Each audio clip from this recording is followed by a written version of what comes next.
Hey, what's up everybody? Welcome to the channel. Welcome to the new video for the week. Definitely appreciate you guys joining in today. Before we jump into the video, I would appreciate if you aren't subscribed just yet to go ahead and subscribe to the channel. We would definitely appreciate it. And also click the notification bell to be notified whenever we drop a new video. We will be dropping a video every week going over hustling tips as far as making additional income outside of maybe your main income, or even in some cases completely just taking over your main income and switching over to maybe what we do. So this video, as you can see by the title, is going to be over DoorDash.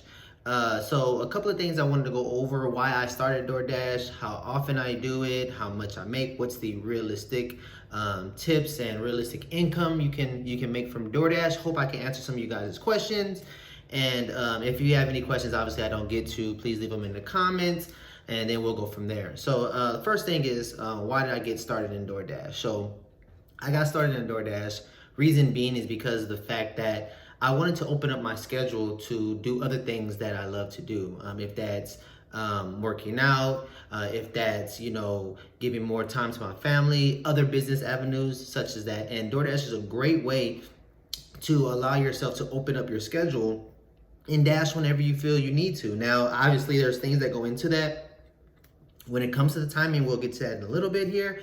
But that's the biggest thing. Just open up my schedule, giving me flexibility, not worrying about, clocking in and clocking out every day at a job and going from there, and just making sure it's worth it as far as my time goes. So that's why I got started. Now, I will start off by saying as well, DoorDash, you're not going to get rich off of DoorDash. You're not going to sit up here and make double or triple what you made, unless you were working like literally below minimum wage. You won't be making double, triple that every day, every week, every month.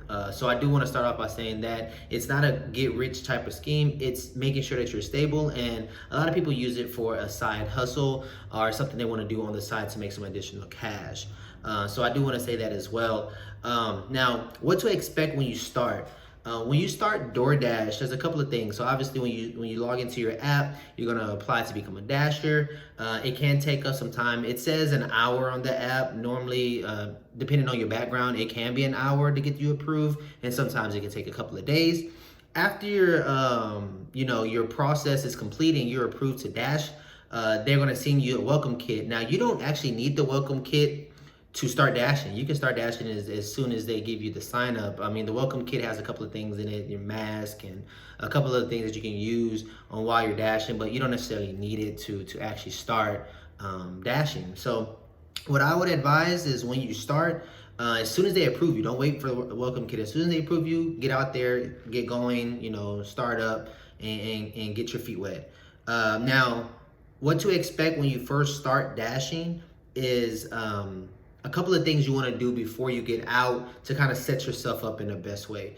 Obviously, you're going to be dashing in an area that you already know. You want to do that. Obviously, dash in the city that you live in and in an area that you know. And you want to also dash in high populated areas, such as like a mall. You want to dash at maybe somewhere where there's been some type of convention center or a strip, a strip mall or something of that nature, to where there's a lot of stores or a lot of restaurants, I'm going to say, that will have that availability to give you orders. That's one of the biggest tips I give to newbies, is that when you're in areas that are highly populated and have a lot of traffic, your chance of getting orders is just that much greater.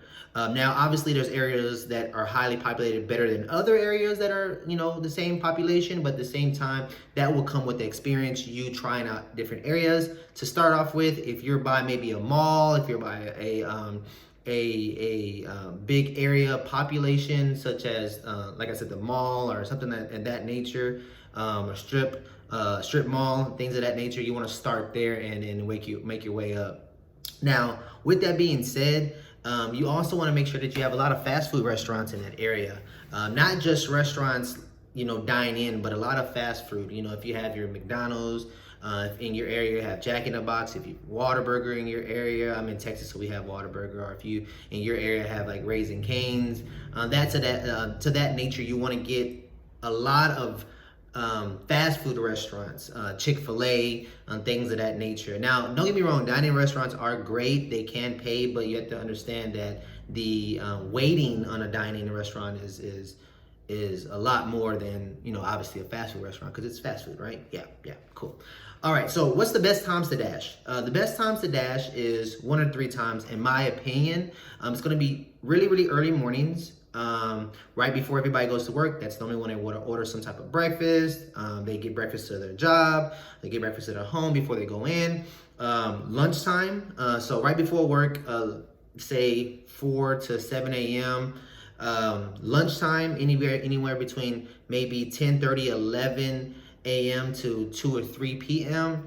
And then evenings is going to be, starting maybe at 6 or 7 and all the way until, 10, maybe 11 o'clock, depending on your area.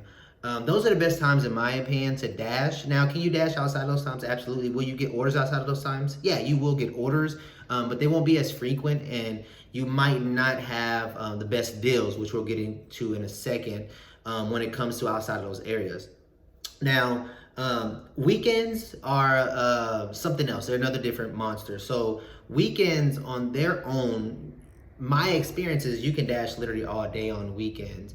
It just, again, depends on what's going on, what area you're at, but weekends are kind of a, pick and choose, go out there on Saturday all day, go out there on Sunday all day, whatever case may be. The times I gave you earlier, Monday through Friday, those are normally the times that I see that peak up a lot. What orders should you accept? So when you start dashing, you're gonna get a lot of orders, So they're going to give you the distance that you're going to be dashing, regarding that order, that if you accept it or not, and it's going to give you the amount that's going to pay you for that order. Now, the amount they give you is going to be a base pay from DoorDash, and it's also going to be if a customer included any type of tip. If they include any type of tip, it will be placed into the order. They can tip you afterwards. It's rare in my experience, but it is possible. But yeah, they can tip you after the fact. But normally they don't, in my experience. So how I look at if I'm going to accept the order or not is the distance has to be no more than half of the price that I'm getting. So for example, if it's an $8 ride, I don't want to accept mileage for more than 4 miles. Same thing if it's a $6 order, I don't want to accept anything that's more than 3 miles. $10 order, nothing more than 5 miles. $20 order, nothing more than 10 miles, etc., etc. That takes into consideration, obviously, your mileage, because you're going to be driving a lot. You don't want to be driving too much for no pay. And at the same time, you don't want to be wasting your time on orders that make no sense. A $5 order that's going to take you 10 miles makes absolutely no sense. You would be spending 30, 40 minutes on that one order when you just made $5, when literally the next order you could have gotten could have been a $10 order for 5 miles, which would have only taken you maybe 13, 14 minutes to complete. Okay, so that's my tip on how I accept orders. Now, with that being said, you also want to place yourself in the best situation. I mean, honestly, the better fast food restaurants like Chick-fil-A, Salada, if you have that in your area, those type of restaurants, normally in my experience, normally the customers are more willing to give you a tip. They're just paying more for their order. That doesn't mean that this is something that you stick by and you only go to these restaurants. That's absolutely not what I'm saying. But with that being said, you can kind of leverage a little bit on where you should be parked at, or where you should be at, and what type of orders you should take from certain restaurants. But again, my rule of thumb is half the mileage of your base pay. So if my base pay is $10, again, I won't try to drive any more than 5 miles for that order. Next thing is, again, this is for the newbies. Speeding through orders, you're not going to get anywhere. There's no need to speed. You definitely don't want to get a ticket when you're out delivering. You don't want anything to go on your record that you don't need, obviously, while you're dashing. So I would just say stick to the speed limit. There's no need to speed. They're going to give you a time that you have to arrive and pick up the order. And they're also going to give you a time that you have to arrive to deliver the order to the customer.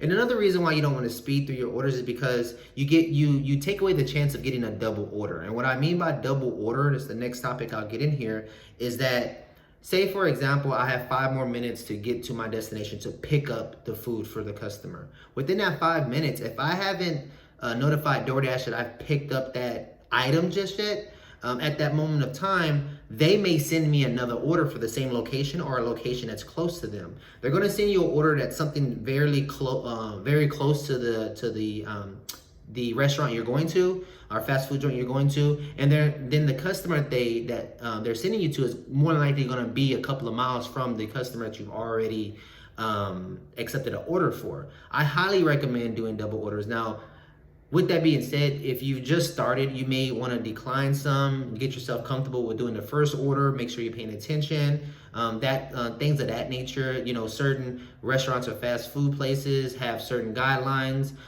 Some like you to go into the store, some don't want you to go into the store. So when you get that groove down and you're in the area for maybe a week or two, then I would say start doing double orders, just because of the fact that it can double your bang. But back to the original point, you don't want to speed through any order or speed, you know, on the highway just to get to the place. I mean, again, you've been timed and you won't negatively impact any of your surveys from the customer if you get there early. As long as you're not late, then you have nothing to worry about there. So that goes over double orders. Should you give it a try? I mean, that's a question, you know, that a lot of people ask me, and I've asked myself, you know, is it really worth it? In my honest opinion, it depends on what you're going to be using it for. Again, for me, I was fortunate to say, okay, I have time to spend as far as trying to see if this is going to work for me, how often I can do it, when I can do it. I don't have to worry about anything outside of this when I'm doing it, and financially I was in a good space. So you ask those things to yourself. Obviously, you don't want to jump off the ledge and say, I'm going to leave my job for DoorDash. You know, if you're at a job right now, you're thinking about leaving, or you know that, you know, maybe your contract is over, or you're just tired of it, try out DoorDash. It's free to apply. Try it on a weekend. If you have some time throughout the week, try it out and see if you like it. I would say, especially for newbies, expect somewhere between, you know, $15 to $20 an hour to start off with, and the more experience you get and the better you are with the area and what type of orders you should be accepting, you can make somewhere in between, you know, $20, $25, even sometimes $30 to $35, depending on the orders, obviously. So it does range. It's not something that's going to get you, you know, rich tomorrow or anything like that. It's not gonna get you rich at all, actually. But with that being said, it is something that you can live off of if you put your mind to it and you understand the schedule, and your schedule's open to obviously be able to drive. My last point would be also, I wouldn't recommend you driving any vehicle that is newer. I see a lot of Dashers or a lot of Uber Eats people driving vehicles. I mean, it's your prerogative, don't get me wrong, but I would highly recommend somebody getting a car that you don't care about putting miles on. I mean, if you have to use your newer car, or a car, you only have one car for the family, then okay, that makes sense. But if you don't, or if you need access to get to another car that maybe, you know, somebody's not using that you can use, put it on your insurance and just use that car. Rack up those miles. You know, miles do obviously rack up when you're delivering. So I would, you know, obviously suggest that as well. Try to get a car that you just don't care about putting miles on it. You know, I have a car, a Kia, it's 2002 that I drive, and, you know, I don't care about putting too much miles on it. Keep the maintenance up on it, obviously keep the oil changes going, tune-ups, and I just keep going until, you know, whenever. So that's really it, guys. Hope you liked the video. Hope it gave you some tips about door dashing.